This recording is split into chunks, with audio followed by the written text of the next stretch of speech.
Okay, so ఇప్పుడు బ్రహ్మానందం గారికి mic hand over చేసేస్తున్నాం. బ్రహ్మానందం గారు, నేను ఇక్కడి నుంచే మాట్లాడతా, పర్వాలేదా? నా బతుకంతా ఇలాగే అయిపోయింది. 40 సంవత్సరాల క్రితం ఇలాగే వెనక నుంచి తోశారు, ఇప్పుడు ఇక్కడికి వచ్చి పడ్డాను.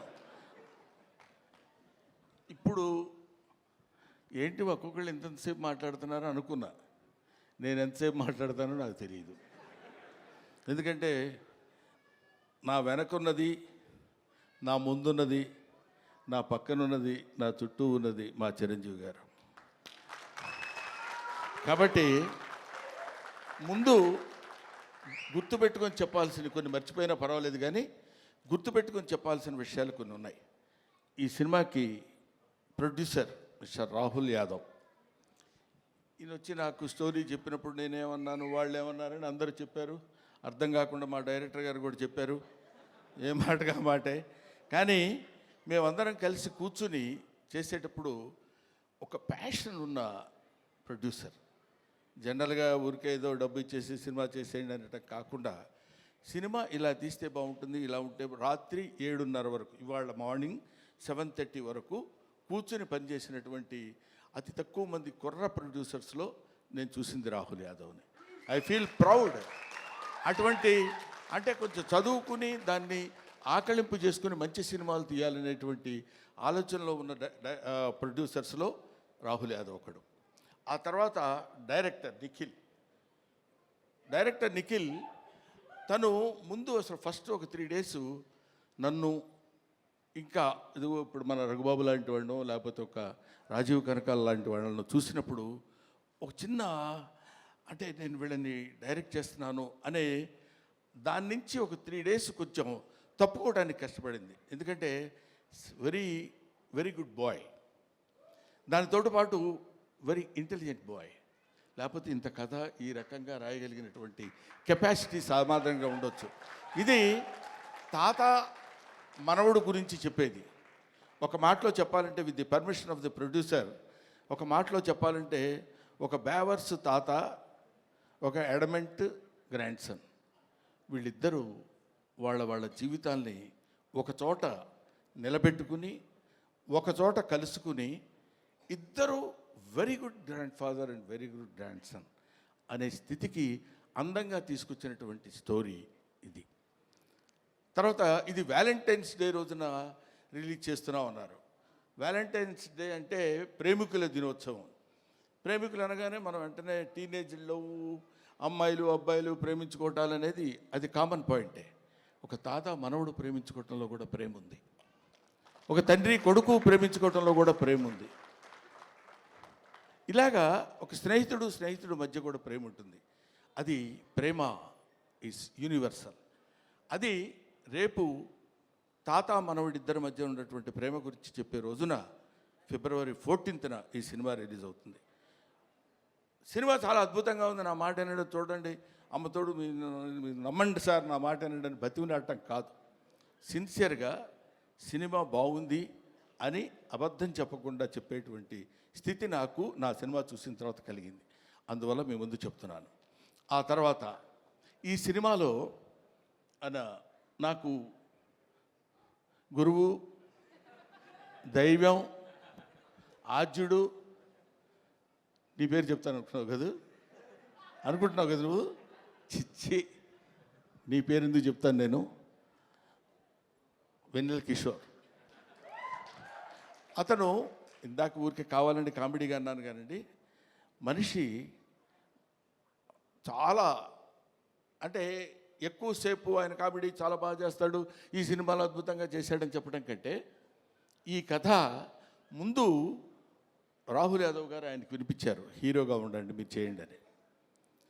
సెల్ఫ్ క్రిటిసిజం అంటారు, ఆత్మవిమర్శ.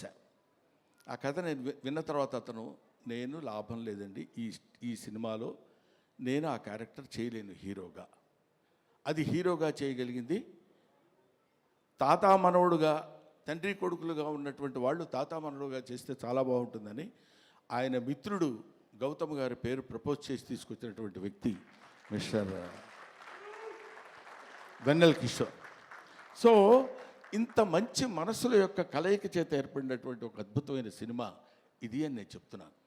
ఇటువంటిది ఈ సినిమా లాంటివి. తర్వాత ఈ సినిమాకి డిఓపి చాలా అద్భుతమైనటువంటి పద్ధతిలో బహుశా ఇందాక మీరు చూసినప్పుడే మీకు అనిపించి ఉంటుంది.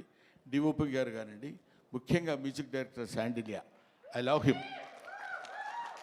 ఈ శాండిలియాను డైరెక్టర్ గారు ఇద్దరు కలిసి బాగా అరేంజ్ చేసుకున్నట్టున్నారు కదా, అంటే పేరెత్తగానే అరుస్తున్నారు అలాగా. రైట్. శాండిలియా ఎవరో నాకు పరిచయం చేస్తూ, సుమ అనుకుంటా, సుమ నాకు పరిచయం చేస్తూ ఒకసారి అదే మొన్న ఏదో ఇంటర్వ్యూలో శాండిలియా గారు ఎవరి దగ్గరండి కీబోర్డ్ ప్లేయర్గా కీరవాణి గారి దగ్గర వయలినిస్ట్గా చేశారండి, చాలా గొప్పగా. ఇంతకుముందు మనం మామూలుగా చెప్పుకునేటప్పుడు కీరవాణి గారి దగ్గర పనిచేశారండి అంటారు కదా, ఈ సినిమా తర్వాత శాండిలియా గారి దగ్గర పనిచేసేవాళ్ళండి వీళ్ళని చెప్పుకుని చూస్తున్నాను నేను. ఇందులో అతను ఉన్నాడు కాబట్టి చాలా గొప్పగా చేశాడని చెప్పే మాట కానే కాదు, సిన్సియర్గా చెప్తున్నాను. చాలా అంటే ఒక స్టాండర్డ్ మ్యూజిక్ డైరెక్టర్ అనిపించింది నాకు అది చూసిన తర్వాత. I love it. ఇది అయిపోయింది ఇంతవరకు. ఈ తర్వాత ఇంకెవరిని మిగిలిపోయారా? ఇంకెవరు మిగలలేదు. ఇంకా గెస్టుల జోలికి వచ్చేయచ్చు మనం. గెస్టులు మీరు గెస్ట్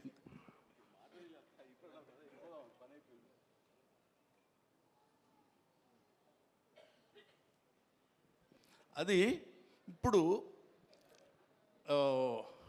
అనిల్ రావిపూడి మా అబ్బాయి చెప్పాడు ఇందాక, ఈవీవి సత్యనారాయణ గారు ప్లస్ జంజాల గారు ప్లస్ ఎస్వి కృష్ణారెడ్డి గారు ప్లస్ రేలంగి నరసింహారావు గారు వీళ్ళందరినీ ఒక మిక్సీలో వేసి గిర్రుని తిప్పితే అనిల్ రావిపూడి. వీళ్ళల్లో ఎక్కడ ఏది ఎంతవరకు వాడాలో అంత అద్భుతమైనటువంటి కామెడీని ఈ రోజుల్లో పండించి తనకంటూ ఒక ప్రత్యేకమైన స్థానాన్ని తెచ్చి this is the power of comedy అని ప్రూవ్ చేసినటువంటి director today, that is Anil Ravipudi. This is the power of comedy అని ఊరికే నేనేదో సౌండ్ పెంచి మాట్లాడుతున్నానని కాదు, 300 crores కలెక్ట్ చేసినటువంటి సినిమా తీసినటువంటి వ్యక్తి. సో అటువంటి అనిల్ రావిపూడి ఆయన డౌన్ టు ఎర్త్, పిలవగానే అలాగే గురుగారు డెఫినెట్గా వస్తాను అని చెప్పొచ్చారు.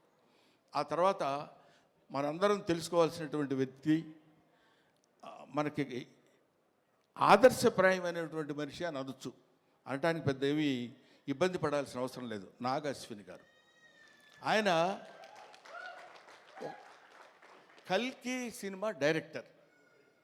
మామూలుగా ఒక సినిమా డైరెక్షన్ చేస్తేనే అసలు డోర్ దగ్గరనే కారు ఒకటి తీస్తాడు, అది తీసి ఫ్యామిలీ అనుకుంటూ వచ్చే రోజుల్లో ఒక సినిమాలో కామెడీ క్యారెక్టర్ ఏదో చేస్తే అద్భుతంగా పండిపోతే నా అంత టోళ్ళు లేడనుకునే రోజుల్లో ఆయనకు ఒక కారు ఉంటుంది. అది ఎవరి కోసమో వాళ్ళందరినీ మెప్పించడం కోసం పెట్టే కారు కాదు, తన పద్ధతి, తన విధానం, తను very very very what is human being అనేది ఎలా ఉండాలో మనం నేర్చుకునేటువంటి అతి తక్కువ మంది ఈ రోజుల్లో భూమి మీద సంచరిస్తున్నటువంటి రోజుల్లో నాగాశ్విన్ ఒకడు. I love him, I respect him, I admire him, everybody should admire him. ఇవాళ మనం మాట్లాడుకుంటూ చెప్పే విషయం అయిపోయారు. రఘుబాబు అనుకుంటున్నాడు నా గురించి చెప్పడేంటి, వాడు మన సుధాకర్, కమెడియన్ సుధాకర్ కొడుకున్నాడు అక్కడ బెన్నేని. వీళ్ళందరూ కొంతమంది ఉన్నారు, ఆడపిల్లల విషయం కన్ఫ్యూజ్ అవుతాను పేర్లు. మీరు మాట్లాడితే తాత తాత అంటున్నారు. నాకు చాలా సంతోషంగా ఉందండి. ఎంత సంతోషంగా ఉంది తాత అంటే. అసలు మరీ ఈ అమ్మాయి అయితే రావడం తాత అనుకుంటూ వస్తుంది సెట్లోకి. అంత మరీ వినపడేట్టు అరవక్కర్లేదులేమ్మా, తాత అనే క్యారెక్టర్ తెలుసు కదా, దానికి ఎందుకు దాని గురించి అని. సరే, ఆడపిల్లలు వాళ్ళ మేరకు అందరి చేత అద్భుతంగా నటింపజేయించినటువంటి దర్శకుడికి, వాళ్ళకి అవకాశాన్ని కల్పించినటువంటి ప్రొడ్యూసర్ గారికి, అందరికీ నా హృదయపూర్వకమైన నమస్కారాలు తెలియజేసుకుంటూ, ఎవరినైనా మర్చిపోయి ఉంటే క్షమించండి, లేకపోతే లేదు, అది మీ ఇష్టం, నేను దానికి ఏం చెప్పలేను. పోతే one and only that is megastar Chiranjeevi. Megastar Chiranjeevi గారి గురించి కోర్స్ ఆయన గురించి మాట్లాడటానికి నా ఒక్కడికే క్వాలిఫైడ్ మ్యాన్ అనుకుంటున్నాను. ఆయన 40 సంవత్సరాల సుదీర్ఘమైన ప్రయాణం ఆయనతో నా 4 decades. ఆయన ఖైదీ సినిమా చూడటం కోసం భీమవరంలో, అప్పుడు అత్తిరి కాలేజీలో లెక్చరర్గా చేసేవాడిని. భీమవరం వచ్చినప్పుడు పని మీద హడావుడిగా వెళ్ళిపోయి ఆ సినిమా చూసి వచ్చి ఎవడో కుర్రాడు భలే చేస్తున్నాడు రా అసలు ఏదండి అదే చెప్తున్నాను.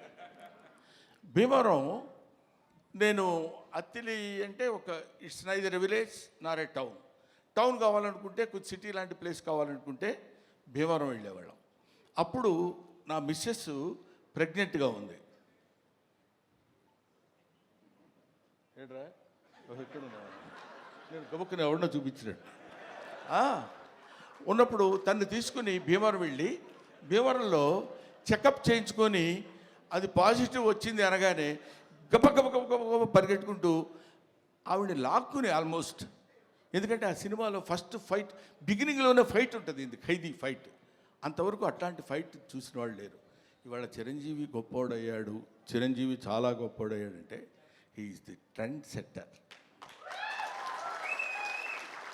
ట్రెండ్ సెట్టర్ అంటే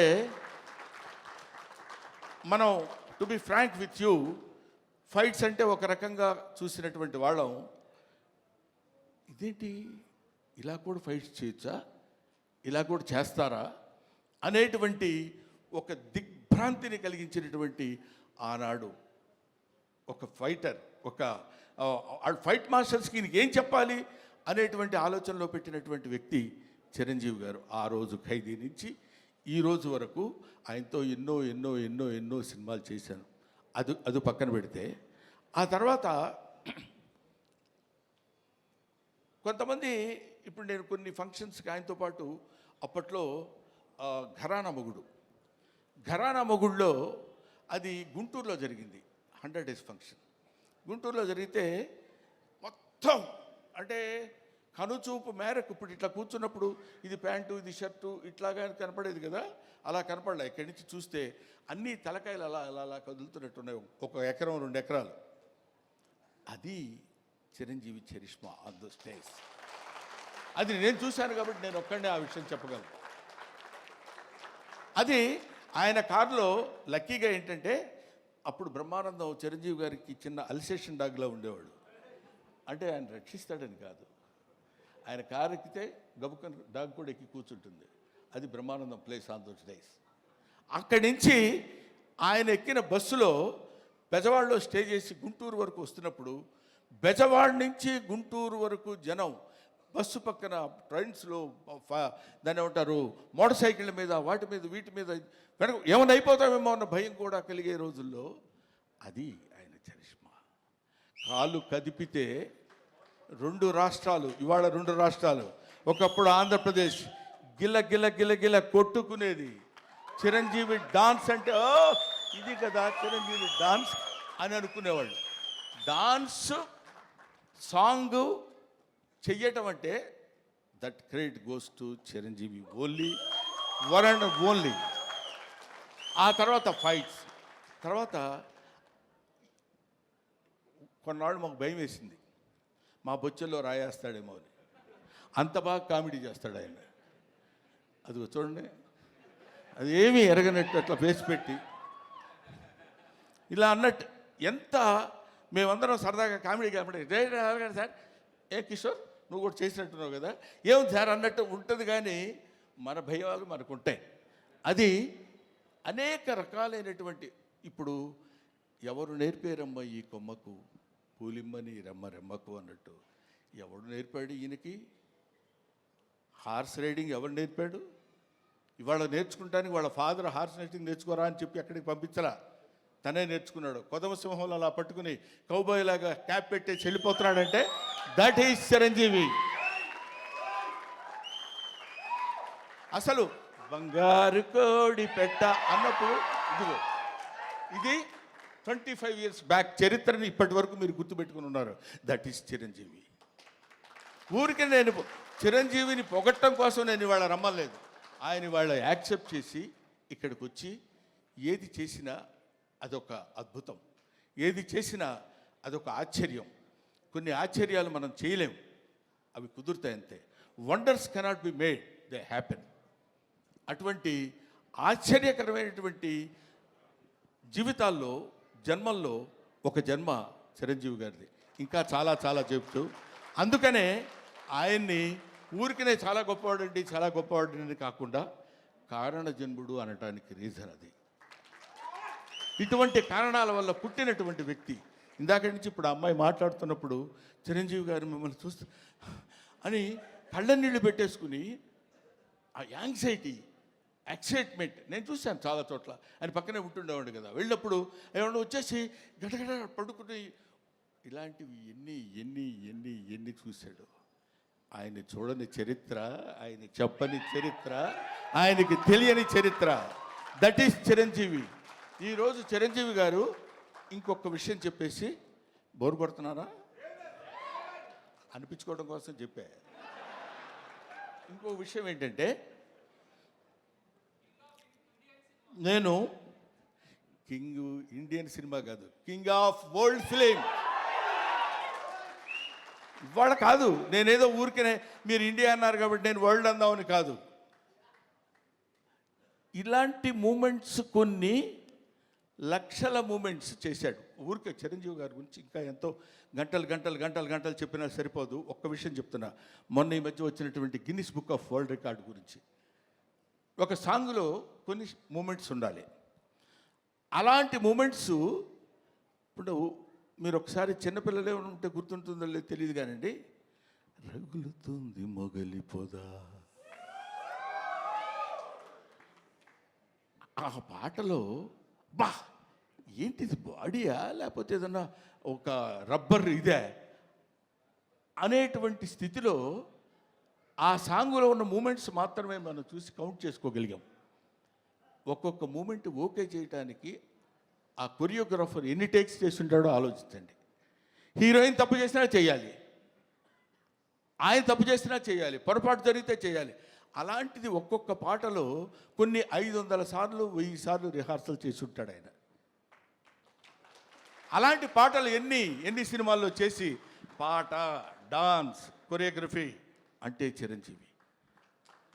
కొత్త వాళ్ళు ఎవడన్నా వచ్చాడంటే ప్రభుదేవాకి ఆ రోజుల్లో చెప్పి దా నువ్వు చెప్పు చెయ్యి ఏం చేస్తావని జగదేక వీరుడు అతిలోక సుందరిలో చేస్తుంటే అది ఈయనకి ఏం చెప్పాలి ఎలా చెప్పాలి అనే లారెన్స్ మాస్టర్ దగ్గర నుంచి తిప్పలు పడ్డాయి నాకు తెలుసు.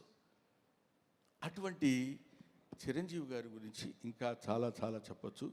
ఇప్పుడు ఎంత ఎదిగినా అంత ఒదిగి ఉండేటువంటి మనస్తత్వం కలిగిన వాడు చిరంజీవి అంటానికి నా బిడ్డ విషయంలో జరిగిన చిన్న సంఘటన చెప్తాను. ఇంతటితోటి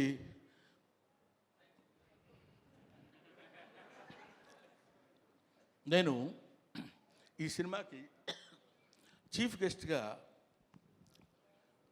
ఆయన్ని పిలుద్దాం అనుకుంటే సరే ప్రతిసారి మనకు తెలుసు కదా ఆయన గురుగారు మన ఇంట్లో అంటే వస్తాడు ఆయన. వీడి ప్రతిదానికి ఎక్కడ ఏదైనా రండి అంటాడేంటి అని అనుకుంటారేమో అనే ఆలోచనతో కొంచెం తటపటాయించా. నాకు నా తమ్ముడు ఉన్నాడు ఎదురుగా, రాజా రవీంద్ర, అతనితో చెప్పా ఇట్లా మీరు ఎందుకు సార్ అలా అనుకుంటారు, ఆయన అలా అనుకోడు సార్ అన్నారు. అయినా నాకు కొంచెం చాలక ఎవరినన్నా పిలుద్దామా, ఎలాగన్నా ఎవరన్నా వస్తే బాగుంటుంది కదా అనుకుంటే ఈ విషయం తను చిరంజీవి గారికి చెప్పాడు. ఏమండి బ్రహ్మానందం అనే సినిమా వాళ్ళ అబ్బాయితో తీశాడు, యాక్ట్ చేశాడు, మిమ్మల్ని చీఫ్ గెస్ట్గా పిలవాలనుకున్నాడు. కానీ గురువుగారిని మరీ మనం ఎక్కి తొక్కేసినట్టు బాగుండదురా, ప్రతి చోటకి 9వ తారీఖు 5వ ఫంక్షన్ ఉంది, 10వ తారీఖు అయితే మళ్ళీ 11వ తారీఖు ఫంక్షన్ అంటే కొంచెం ఇబ్బందిగా ఉంటుందని అన్నాడంటే ఆ ఫోన్ ఇలాగి అని తన దగ్గర ఫోన్ తీసుకుని సడన్గా చూస్తే ఈయన ఫోన్, బ్రహ్మో రా చాలా కాలం అయింది మాట్లాడి, నన్ను పిలవడానికి ఎందుకంత మొహాటపడ్డావు? లేదు నేను ఇటు సైడ్ నుంచి అంటే మాట ఇంకా అక్కడి నుంచి వాయిసే ఒకటి, దానిలో చేసిన తప్పు ఇంకోటి, ఈ రెండు కలిపి లేదు. గౌతమ్ నీకు బిడ్డ, నాకు బిడ్డ లాంటి వాడేరా, నువ్వేమి ఆలోచించొద్దు, నువ్వు ఎక్కడో టైము రాజా రవీంద్రకి చెప్పు, నేను వస్తున్నాను, you just note it down, that is Chiranjeevi. ఆ చిరంజీవి అంతెత్తు ఒక విశ్వనట వ్యాప్తంగా వచ్చినటువంటి, విశ్వమంతా విహరించినటువంటి ఒక అద్భుతమైన వృక్షం కింద మనకి కల్పవృక్షం కింద కనపడ్డా. కల్పవృక్షం అనే పదం ఎందుకు వాడాను, పిచ్చి పిచ్చిగా ఆయన పొగట్టం కోసం మాట్లాడే మాట కాదు. ఎంతమంది వెళ్ళి చేయి జాబడిగితే ఉత్త చేతులతో పంపించిన వాడు కాదు చిరంజీవి, అది తెలుసు. అవన్నీ పక్కన పెడితే ఎవడు బాధ అంటే, ఆయన పాపం బోళా శంకరుడు అని నేనంటే ఒకసారి తిట్టాడు, నన్ను మామూలుగా తిట్టలేదు, అన్నవే బోళా అంటే అన్నారు. ₹1,00,000 వెళ్ళి అయ్యా కొంచెం దానం చేయండి అన్నారు అనుకో, అరే వీడు నన్ను మోసం చేయడానికి 1,00,000 అడుగుతున్నాడు రా, వీడికి 50 ఇచ్చి పంపిస్తాను. కానీ వాడికి తెలుసు వాడికి కావాల్సింది 50. అంటే ఇచ్చేటువంటి గుణం అలా ఉందంటానికి, ఇంత మనం చూస్తున్నటువంటి చిరంజీవి ఇంత గొప్పవాడు, ఇంత గొప్పవాడు, ఇంత గొప్పవాడని మనం అనుకుంటానికి, అంత విస్తరించినటువంటి ఆ చెట్టు ఎన్ని దశాబ్దాలుగా భూమితో పోరాడి పోరాడి పోరాడి తను భూమి నిండా విస్తరించుకుని పోయి, అది మనకి కనపడదు. ఆయన పడినటువంటి శ్రమ మనకి కనపడదు. ఆయన భూమిలో విస్తరించడానికి తన వేళని ఎలా అయితే లోపలికి పంపించుకున్నాడో మనకు తెలియదు. పైకి కనిపించినటువంటి ఒక అద్భుతమైన వృక్షం మాత్రమే కనిపిస్తుంది. అటువంటి మన 2 రాష్ట్రాలకి, మన భారతదేశానికి, లేకపోతే మన ఇంకొక ఇట్లాగా హద్దులు ఉన్నటువంటి వ్యక్తి కాదు చిరంజీవి. హద్దులు లేనటువంటి అమితమైనటువంటి మహనీయుడు చిరంజీవి. ఆయన వచ్చి ఆ రోజు నన్ను ఎట్లా అయితే చెయ్యి పట్టుకుని, మొట్టమొదటిసారి నేను విమానం ఎక్కింది ఆయన తీసుకెళ్ళినప్పుడే, నాకు తెలియదు అంతవరకు, చెయ్యి పట్టుకొని ఫ్లైట్ ఎక్కించి తీసుకొచ్చారు. ఇవాళ నా బిడ్డని చెయ్యి పట్టుకుని ఇప్పుడు ఈ విమానం ఎక్కిస్తున్నారు. Thank you very much, thanks a lot. Thank you Brahmanandam గారు. అండ్